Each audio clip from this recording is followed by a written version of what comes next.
챗GPT 한번 써보셨나요? 너무 놀랐어요. 막 얘기가 되는 거예요. 조수빈 아나운서에 대해서 알려줘. KBS에서 활동하고 있습니다. 1991년생으로 31살입니다. 썸네일 너무 어려워. 조금 그래도 조금 약간 아트같이 됐어요. 안녕하세요, 빈둥님들, 조수빈입니다. 오늘은요, 챗 GPT에 대해서 업계 최고의 두 전문가를 모시고 이야기를 나눠보겠습니다. 안녕하세요. 안녕하세요. 안녕하세요. 자기소개 부탁드립니다. 예, 안녕하세요. 저는 지금 구글 유튜브에서 일하고 있는 안정기입니다. 네. 안녕하세요. 저는 사이버 한국외대 마케팅 경영학과 박인영 교수입니다. 앞서 보신 것처럼 두 분은 부부고요. 부모님들께서 두 분이 결혼해서 아이를 낳으라고 했더니 책을 낳았습니다. 크리에이터 이코노미라고 해서 유튜브, NFT, 생성형 AI 여러 가지 방면의 것을 종합적으로 쓰셨잖아요. 저는 여기서 챗 GPT 오늘 좀 집중을 해보려고 합니다. 우리 빈둥님들도 챗 GPT 한번 써보셨나요? 너무 놀랐어요. 막 얘기가 되는 거예요.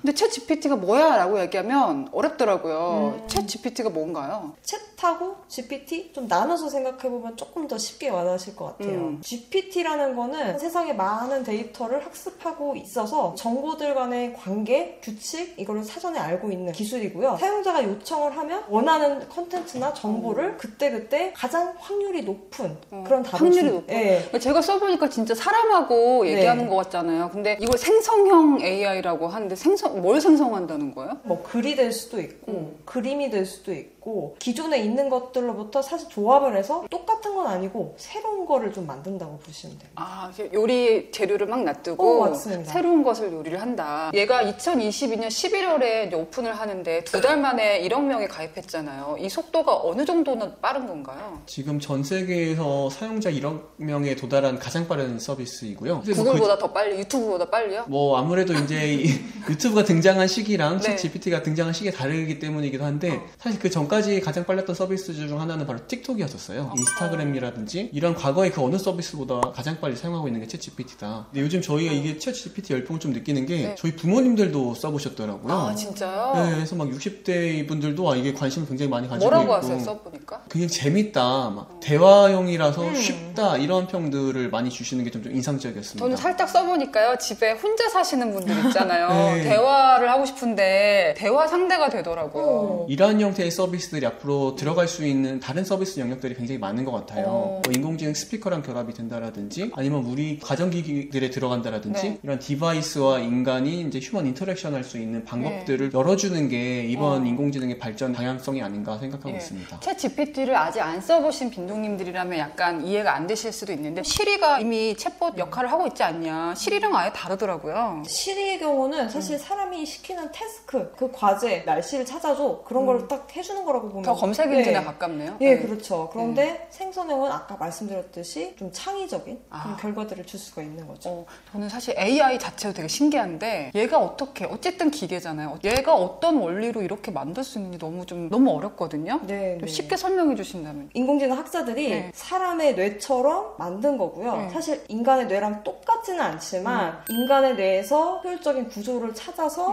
그거를 만들어 놓은 게 딥러닝이라고 보시면 돼요. 딥러닝, 예. 스스로 학습하는 능력. 그렇죠. 예. 우리가 뭐 이걸 이렇게 뭐 학습해라 이런 것들을 다 일일이 지시를 하지 않아도 얘가 많은 데이터를 이제 효율적으로 학습을 하고 정보들 간의 관계를 확률을 가지고 사실은 학습한다고 보시면 돼요. 기계가 인간을 다 대체할 수 없는 게 기계들은 한 가지 분야의 업무만 하고 사람이 이걸 다 설계한다든지 서로 다른 영역을 연결시키는 통섭하는 능력이 중요하다고 했는데 어떻게 보면 그 부분까지 이제 건드리고 있다 볼 수 있겠네요. 충분히 그럴 수도 있는 거죠.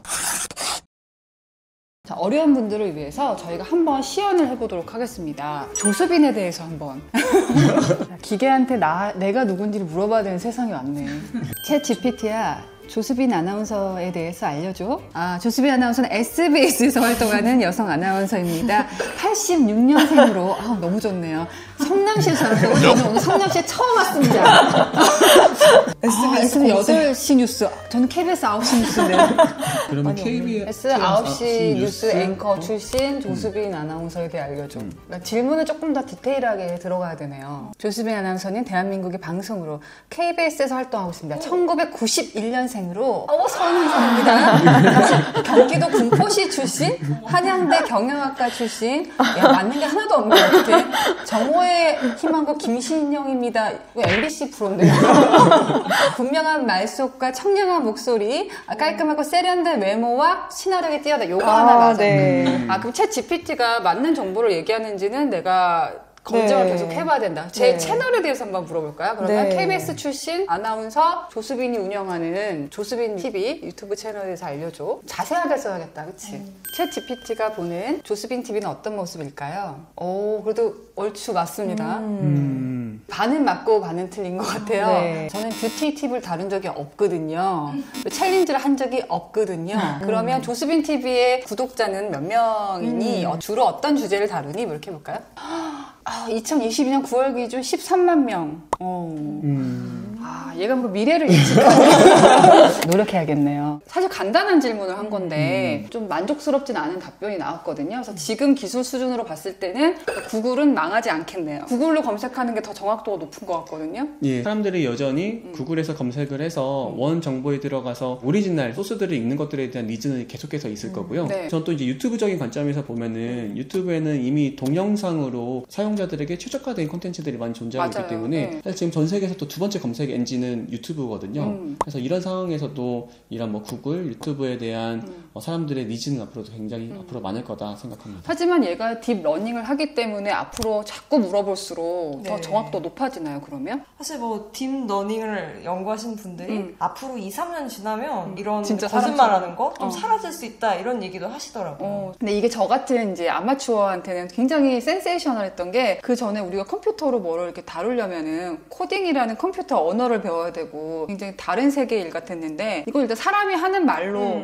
제어가 된다는 거잖아요. 그죠? 네, 그렇죠. 그냥 사람의 언어, 자연어로 어. 얘기를 해도 충분히 알아듣고 소통이 되니까 진짜 이게 큰 변화인 것 근데 같습니다. 한국어로 하는 것보다 영어로 하는 게 더 정확도가 높은가요? 영어 자료의 양이 훨씬 많다 보니까 네. 영어의 정확도가 좀 더 높다고 하는데 음. 또 최근에 나온 뭐 GPT-4 이런 경우는 한국어에 대한 습득 능력도 많이 올라갔다고 하네요.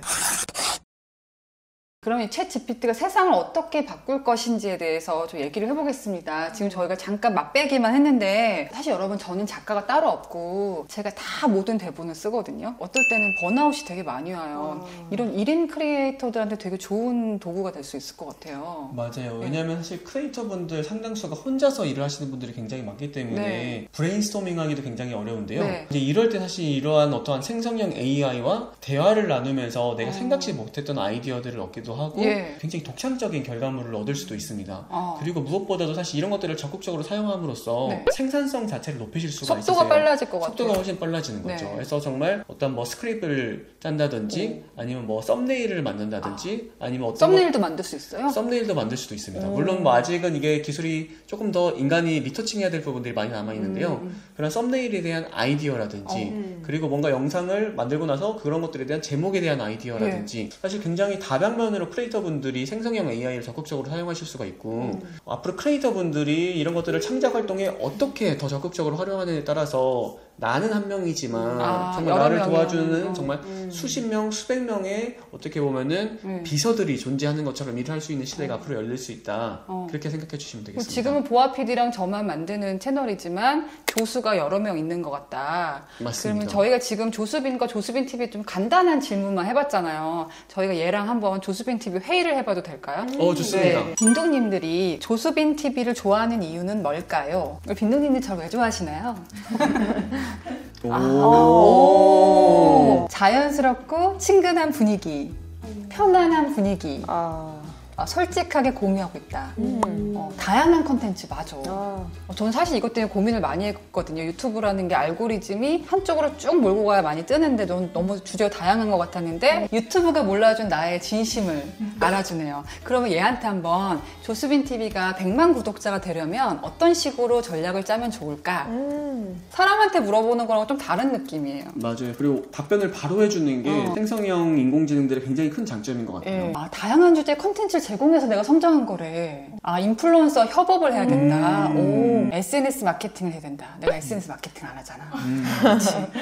다른 계정에 SNS를 통해 홍보를 많이 해라. SEO, SEO가 뭔가요? 서치 엔진 옵티마이제이션이라고 해서 네. 영상의 제목이라든지 본문 내용이라든지 태그와 같은 영상을 업로드하실 때 입력하는 정보들이 있잖아요. 네. 사실 그거를 더 잘하면은 오. 검색이라든지 아니면 알고리즘이 이제 조수빈 TV라는 채널이 어떤 채널인지를 더 인지하는 게 인식한다. 훨씬 많은 도움이 될 수가 있습니다. 해시태그 잘 달아라는 얘기죠. 근데 오히려 얘는 사실을 검색 엔진처럼 사실을 물어보는 것보다 얘 의견을 들을 때 더 반응하는 느낌이 드는데요. 맞아요. 그래서 사실 이제 챗 GPT가 가지고 있는 장점 중 하나가 약간 이런 약간 창의적인 답변들 이런 부분에서 굉장히 좀 높은 점수를 많이 받고 있어요. 그러면은 좀 있으면 10만이 될 것 같은데 10만을 받았다고 가정하고 실버 버튼 받았다고 가정하고 우리 빈둥님들한테 감사 편지 한번 써보라고 해야 될까요? 그리고 제가 자꾸 여러 번 물어보면서 얘가 조수빈 TV에 대해서 더 잘 인식을 하고 있는 것 같아요. 아, 이렇게 좀 정보를 내가 좀 보강을 해줘야 되는군요. 네. 네, 제가 해보겠습니다. 오늘은 빈둥님들과 함께 10만 구독자를 기념하는 영상 레터를 만들어 보았습니다. 지금까지 저희 조수빈 TV를 사랑해주시고 함께해주신 빈둥님들에게 진심으로 감사의 말씀을 드립니다. 앞으로도 더욱 다양한 컨텐츠와 더 나은 영상을 제작해 나가겠습니다. 근데요, 속도는 빠른데 어떤 느낌이 드냐면 그냥 모르고 보면 사람이 쓴 것 같은데 뭔가 좀 드라이하고 좀 개성이 없는 느낌? 혹시 원하시면 말투나 어조나 유머 이런 것도 좀 교정을 할 수는 있어요. 한번 해볼까요? 한번 해볼까요? 네. 이거 좀 약간 좀 별로 영혼이 유머러스하게? 없다, 그치? 네. 유미건조해서 감동적이고 조수빈 아나운서의 매력이 돋보이는 그리고 앞으로 새로운 서비스를 많이 준비하고 있다는 내용으로 잘했는데 지금 너무 딱딱해. 좀 더 부드럽고 재미있게. 아, 이렇게 교정이 되는군요. 네. 조금 사람이 좀 개성이 있어졌어. 네. 오늘은 정말 특별한 날이에요. 바로 10만 구독자를 돌파한 날이거든요. 조수빈 TV의 빈둥님들이 10만 명이 되니까 정말 뿌듯하고 감격스러워요. 그런데 그 뒤로는 또 비슷한 말이 반복돼. 그죠? 이건 정말 사람의 손이 많이 가겠구나. 왜냐하면 네. 그냥 얘한테 맡겨놓으니까 원고지를 다 채우긴 하는데 인간의 개성이 느껴지는 단계까지는 아닌 것 같아요. 네, 사실 초안 정도 만드는데 되게 많이 도움을 받으실 수 있고 뭐 내 생각을 넣거나 내 스토리를 넣거나 이렇게 좀 작업을 추가적으로 해주시는 거예요. 크리에이터들은 사실 콘텐츠를 빨리빨리 만들어서 그 결과물을 올려야 되잖아요. 네. 근데 그때그때 빨리 아이디어를 얻고 그걸 결과물을 줄 수 있으니까 네. 그런 면에서 사실 즉각적인 거 그런 것들이 굉장히 도움이 됩니다. 사실 저는 이제 유튜브 할 때 제일 힘든 게 아마 크리에이터 분들은 동감하실 텐데 썸네일 너무 어려워. 얘를 이거 시킬 수 있을까요? 네. 달리라는 프로그램을 가지고 저희가 한번 같이 해볼게요. 달리가 이제 영어니까 저희가 챗GPT 이용하면 쉽게 한국어 영어로 바꾸실 수 있거든요. 아, 그래요? 예, 그거부터 해볼게요. 여기서 조금 더 상세하게 살들을 붙여주면 좀 우리가 원하는 그림들을 얻을 수 있거든요. 그러면은 약간 비어있는 원목마루가 깔린 집에서 기묘한 자세를 취하고 있는 구글 직원의 모습을 조금 신비로운 분위기로 그려줘. 썸네일 문구는 요가에 미친 구글러의 집이야. 바로 금방 나와서. 되네요. 번역 같은 경우는. 헉, 어떨까? 지금 그리고 있어요. 되게 궁금하다. 오! 아, 이거는 요가가 아닌 것 같은데. 기묘하기만 하네. 근데 요가라기보다는 뭐 미스트리스 포즈라고 했던 것들이 조금 네. 기묘한 요가 자세로 한번 해보겠습니다. 네, 정확하게 입력을 해줘야 된다는 걸 볼 수가 있어요. 그리고 디지털 아트라는 글자를 좀 추가해볼게요. 왜요? 이렇게 하면 좀 아트 스타일로 만들어지거든요. 조금 그래도 조금 약간 아트 같이 됐어요. 구글도 들어가고 조금 더 자세하게 바뀌었어요. 탈락. 아직은 보아가 낫다. 제가 한번 해보고 싶은 거 해도 돼요? 네. 밝고 명랑한 여러 가지 주제에 대해서 정보를 다루고 있는 조수빈 TV의 로고는 어떤 게 좋을까? 이런 거 시켜도 되나요? 너무 좋습니다. 네. 예. 밝고 명랑하고 지적인 아나운서 출신 여성의 유튜브 채널 로고는 어떤 게 좋을까? 이런 거 되나요? 깜찍해요. 의외의 것들이 나왔어요. 생각보다 괜찮은데? 네. 얘 같은 경우는 은근히 저랑 닮았는데요? 세 번째 거는. 지금 저희가 한 건 약간 수준이 조금 낮은데 크리에이터 이코노미 책에서 인용하신 AI가 그린 그림을 좀 더 보여드릴게요. 와, 이 정도까지 그릴 수가 있네요? 그리고 홍콩에 있는 그 사람들 사진 같은 경우는 실사 같은데요? 이게 존재하지 않는 사람이고 전혀 존재하지 않던 상황이고 사진인지 그림인지 사람이 분간하기 힘들 정도로 이쪽 분야에서의 발전 속도가 굉장히 빠르고요. 네. 최근에 많이 뉴스가 되기도 했는데 예를 들어서 트럼프 전 미국 대통령이 감옥에 가 있는 사진이라든지 아니면 딥페이크 문제가 더 심해질 수 맞습니다. 있겠네요. 사실 이제 그런 부분에 대한 문제들이 많이 생길 수도 있어요. 이제 과연 진입 판단을 어떻게 할 것이냐에 네. 대한 논란들이 계속해서 있을 것 같습니다. 오히려 아트까지는 뭐 그릴 수 있지 했는데 사진을 저렇게 창조한 네. 거 너무 깜짝 놀랐습니다.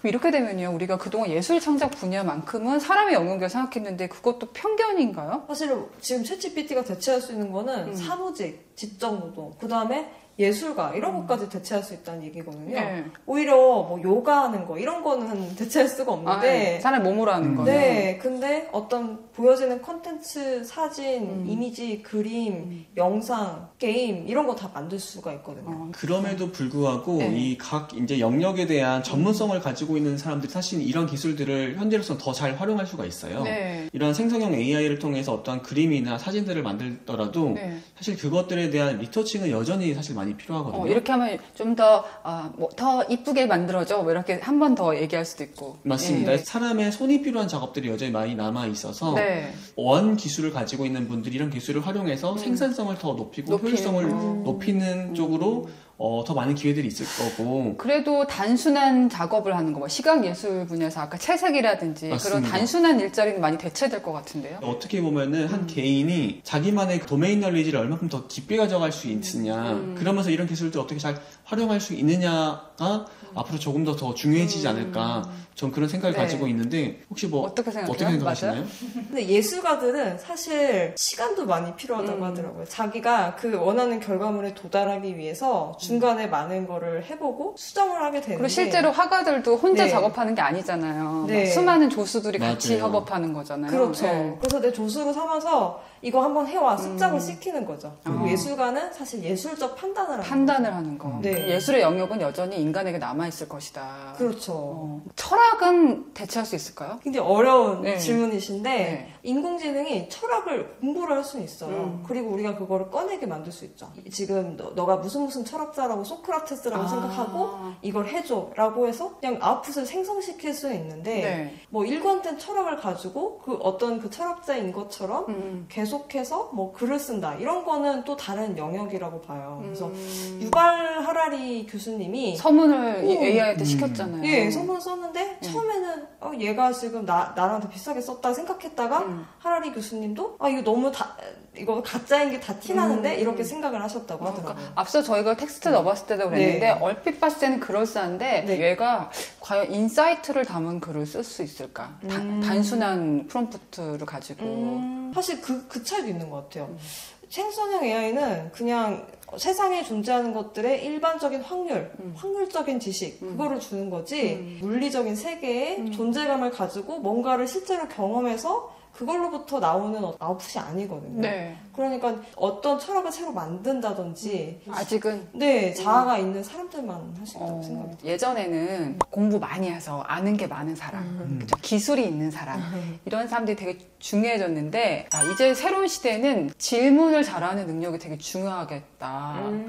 맞습니다. 네. 정확히 말씀해 주셨고요. 네. 질문을 잘한다는 게 한 두 가지로 생각을 해볼 수 있을 것 같아요. 첫 번째는 정확한 질문을 한다는 거고요. 얘가 사실 우리 말을 이해할 수 있도록 우리가 원하는 걸 얘기해야 되고, 그러려면 사실 내 생각이 정리돼 있고 내가 사실 아는 것들도 많고 초점이 있는 그런 능력들이 있어야 되고요. 두 번째는 우리가 좋은 질문을 너무 어렵게 생각하는 것도 있는 것 같아요. 우리가 학교에서도 질문 잘 안 하잖아요. 근데 질문을 계속 많이 해보면서 질문 근육이 또 늘어나는 그런 부분들이 있는 것 같습니다. 사실 그렇게 통해서 자기가 누군지 그리고 내가 뭘 정확히 원하는지를 내가 뭘 좋아하는지 알고 있는 사람들이 사실 이런 기술들을 만났을 때 훨씬 더 가능성이 많아질 수 있다 생각합니다. 사실 저는 제가 뭘 좋아하는지 모를 때가 많은데 오히려 얘랑 얘기하면서 찾아나갈 수도 있을 것 같아요. 맞습니다. 그런 약간 보조도구로서도 충분히 이제 이러한 인공지능들을 기능들을 활용하실 수가 있는 거죠. 저희가 챗 GPT 좋은 점만 얘기한 것 같은데요. 최근에 빙하고 챗 GPT가 서로 막 논쟁을 벌인 적이 있었어요. 서로 막 경쟁적으로 하는 모습 보면서 책에서 말한 것처럼 조수에만 그칠 것인가. 얘가 이 AI가 점점 딥러닝을 해서 사람 머리 꼭대기에 오르는 거 아니냐 걱정하는 분들이 많거든요. 네. 어떻게 보세요? 사실 책에는 조수로 활용할 수 있다. 특히 창작자의 경우에는 그렇게 얘기를 했는데 이게 한 달, 두 달 지나면 다르게 기술이 너무 빨리 발전하는 무서워요. 그 얘를 통제할 수 있을까? 무서워. 그거를 우리가 알 수가 없잖아요. 네. 뭐 일론 머스크와 뭐 유발 하라리 이런 분들이 네. GPT-4 이상의 기술은 6개월 정도 후에까지 좀 쉬어라. 기다렸다가 개발하자. 얘가 어떤 그리고 부작용을 낳을지 모르니까 네, 어떤 방향으로 갈지는 사실 사람들이 이제 개입을 할 테니까 사람에 달렸다. 네, 우리가 이제 스탑 할 수 있을 거라고 저는 생각하는데 네. 사실 알 수 없는 것 같습니다. 그걸 알면 저희가 여기 있지 않겠죠. 실리콘밸리에 있겠죠. 네. 여러분은 어떻게 생각하시나요? 과연 인간이 도구만 쓰는데 그치지 않고 그 도구가 부작용을 낳는 것까지 제어할 수 있을 것인가? 자, 우리 크리에이터 이코노미에 대해서 얘기를 해볼게요. 크리에이터 네. 이코노미라는 것은 여러 가지 뭐 NFT도 될 수 있고 유튜브도 될 수 있고 수익과 연결되는 어떤 생태계 같은 거로 저는 이해를 했어요. 근데 이제 크리에이터 이코노미가 무엇이냐라고 하면은 이러한 개인 창작자들이 디지털 플랫폼에 콘텐츠를 업로드해서 여기서 이제 만들어진 부가가치들을 통한 네. 어떤 새로운 경제 체제, 하나의 새로운 시스템이라고 봐주시면 될 것 같습니다. 네. 저는 크리에이터 이코노미가 시작된 원년을 2007년으로 생각을 하고 있어요. 네, 유튜브가 있는지도 몰랐던 시절. 네, 이 유튜브가 막 나와서 그때 네. 뭐를 했냐면은 창작자들에게 수익을 분배해주기 시작했습니다. 그러니까 그 전까지는 어떻게 UCC라는 개념이 있었잖아요. 뭐 UCC 시대에는 사람들이 유명해질 수는 있었는데 이를 돈은 통해서 못 벌었잖아요. 돈은 못 네. 벌었죠. 어떤 경제 시스템이 존재하지 않았기 네. 때문에. 근데 오히려 유튜브라는 플랫폼에서 창작자들에게 수익을 분배하기 시작했고, 당시에 이제 아프리카 TV에서도 이제 별풍선이라는 걸 맞아요. 도입을 했었었고, 네. 그러면서 이제 창작자들이 수익을 낼 수 있게 되고, 이와 관련된 다양한 수익 창작 툴들이 생겨나면서 크리에이터 이코노미가 지금 쭉 지난 10년 이상 성장을 해왔거든요. 네. 이제 이러한 상황에서 많은 크리에이터 분들이 어떠한 효율성을 어떻게 더 높일지, 그리고 중간에 겪게 되는 번아웃을 어떻게 처리할 수 있을지, 네.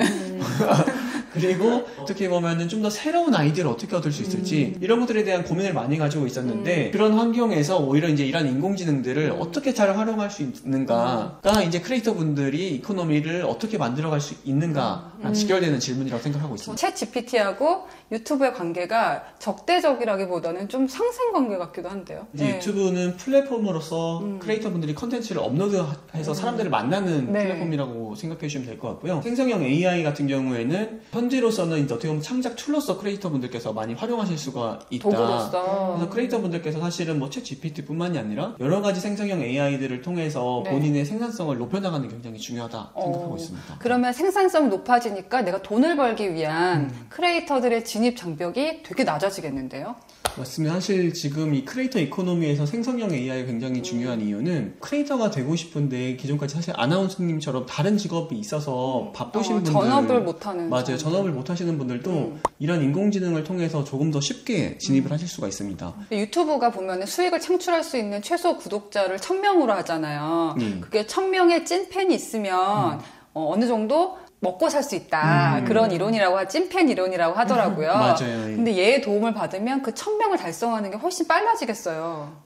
아무래도 훨씬 더 빨라질 수도 있고요. 네. 그리고 내가 진짜 원하는 그 찐팬들을 찾기도 조금 더 편해질 수도 있습니다. 오늘 물어볼 수도 있으니까. 물어볼 수도 있으니까 이런 것들에 대한 답을 받으면서 네. 제가 계속해서 제 채널을 교정해 나가면서 그 찐팬들을 찾고 더 빠르게 모을 수 있는 방법들도 있고요. 영상, 뭐 아니면 텍스트, 그리고 이미지, 뭐 웹툰, 웹소설 가릴 거 없이 사실은 이러한 생성형 인공지능 분야가 발달을 해나가면서 조금 더 많은 분들이 다양한 개성을 가진 분들이 전 이 시장에 진입을 하게 되고 네. 이러한 좀 개인들에 대한 팬덤도 앞으로 더 많아질 수 있는 시대라고 생각을 하고 있어서 앞으로는 저 같은 뭐 직장인이라든지 아니면 다른 일을 하고 계시는 분들도 자기만의 컨텐츠를 통해서 자기만의 그런 찐팬들을 만들어야 되는 시대가 왔다 생각하고 있습니다. 하지만 제가 이 책에서 가장 인상 깊었던 구절을 읽어드릴게요. 15세기 구텐베르크의 금속활자는 책의 대량 생산을 가능하게 하여 중산층이 글을 배울 수 있게 했다. 당시 필사본 성경 한 권의 가격은 작은 농장 하나 맘먹었지만 금속활자 발명 후 가격이 10분의 1 이하로 낮아졌다. 정보혁명. 우리가 먼저 금속활자를 발명했지만 그러지 못했다. 이 시대에 챗 GPT는 인간에게 어떤 숙제를 남길까? 어떤 뜻으로 쓰시는? 글인가요?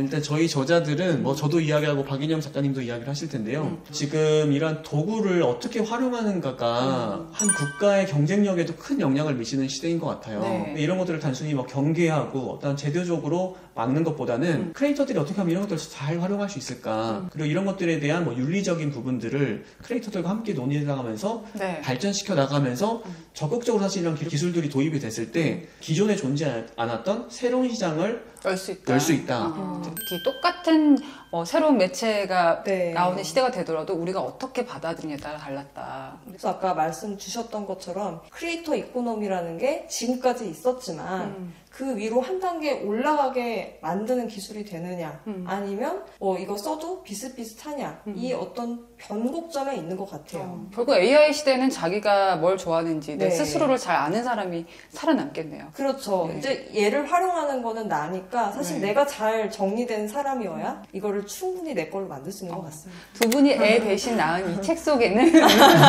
챗 GPT뿐만 아니라 뭐 AI, NFT, 유튜브 여러분들이 궁금해하셨던 많은 것들이 되게 잘 정리가 되어 있어요. 그래서 저는 굉장히 큰 도움이 많이 됐습니다. 오늘 조수빈 TV 두 빈둥님들 집도 보여주시고 나와보시니까 어떠셨어요? 소감 좀 얘기해 주세요. 일단 아나운서님께서 너무 편하게 진행해 주셔서 네. 사실 저희는 이런 경험이 사실 없거든요. 네. 뭐 저희 집을 사실 외부에 뭐 공개할 일도 없고 근데 오히려 너무 재미있었고요. 네. 다음에 또 뭔가 저희가 뭐 한 10년 뒤에 네. 또 뭔가 또 새로운 뭔가를 했을 때 그땐 또 챗 GPT한테 대본 쓰라고 할 거야. GPT가 대본을 쓰는 시대에 뭔가 다시 한 번 더 출연해보고 싶다 이런 생각도 들었습니다. 저는 사실 제가 이쪽 분야 잘 모르기 때문에 많이 걱정했거든요. 예. 그래도 재밌었어요, 저는. 재밌었어요. 예, 그래서 예. 사실 너무 기술 얘기가 많다 보니까 우리가 한번 같이 써보고 얘기하는 게 사실 더 와닿을 것 같다고 생각을 했어요. 네. 그래서 그 소감들 나눈 게 너무 저도 소중한 경험이었습니다. 네, 챗 GPT 오늘은 두 빈둥님과 함께했습니다. 구독, 좋아요, 알람 설정 지켜볼 거야.